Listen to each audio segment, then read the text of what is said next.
Bonjour, bienvenue dans la Grèce antique, plus précisément à Athènes. Aujourd'hui, nous allons rencontrer un personnage bien spécial qui a marqué l'humanité, Socrate.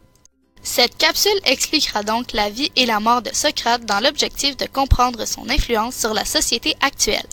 Né dans l'œdème d'Alopès à Athènes vers 469 avant Jésus-Christ, il est connu comme le père de la philosophie morale. La démocratie athénienne ayant débuté peu avant sa naissance, Socrate a donc grandi en même temps que la démocratie se développait. Elle a donc influencé son parcours. Il a aussi participé aux guerres du Péloponnèse de -431 à -404. Il a finalement été condamné à mort en -399, juste après la fin de la démocratie. La tyrannie s'est ensuite imposée sur l'Empire. Attention, il est difficile d'avoir des informations véridiques car il n'a laissé aucun écrit. Les informations que nous possédons proviennent de différentes personnes qui n'avaient pas tous la même opinion de Socrate. De plus, comme elles se transmettaient par témoignage indirect, il est probable qu'elles se soient mal transmises. Les sophistes choquaient particulièrement Socrate. C'est donc en partie pour cela qu'il a commencé à faire de la philosophie. Socrate était contre le fait de demander de l'argent pour apprendre à bien parler. Selon lui, les sophistes se souciaient peu de la vérité, de la justice et de l'éthique, mais comme ils sont éloquents, les gens les croient. Socrate a donc décidé de donner son enseignement gratuitement aux passants. Il se promène donc dans la rue, vêtu de peu, en dialoguant avec les gens. Arrête-toi, mon ami, et causons un peu. Non d'une vérité que je détiendrais, non de l'essence cachée du monde, mais de ce que tu allais faire quand je t'ai rencontré. Sa philosophie est basée sur le principe d'ignorance. La seule chose que je sais, c'est que je ne sais rien. Socrate a eu quelques disciples très importants, puisque c'est grâce à eux que nous en savons autant aujourd'hui. Platon, Aristophane et Xénophon sont quelques-uns de ses disciples. Aristote a lu les textes de Platon et en a fait son interprétation des années plus tard.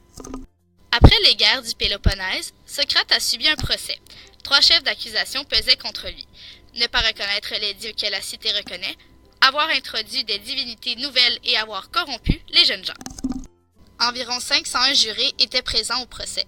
281 votent contre lui. Face à cette petite majorité, Socrate propose qu'on lui offre un repas honorable en récompense de ses actions envers la cité. Cette proposition est jugée arrogante, c'est pourquoi les juges tranchent pour la proposition des accusateurs, qui est la peine de mort. Socrate aurait pu se sauver, mais il croyait en la démocratie, la justice, la vérité et l'éthique.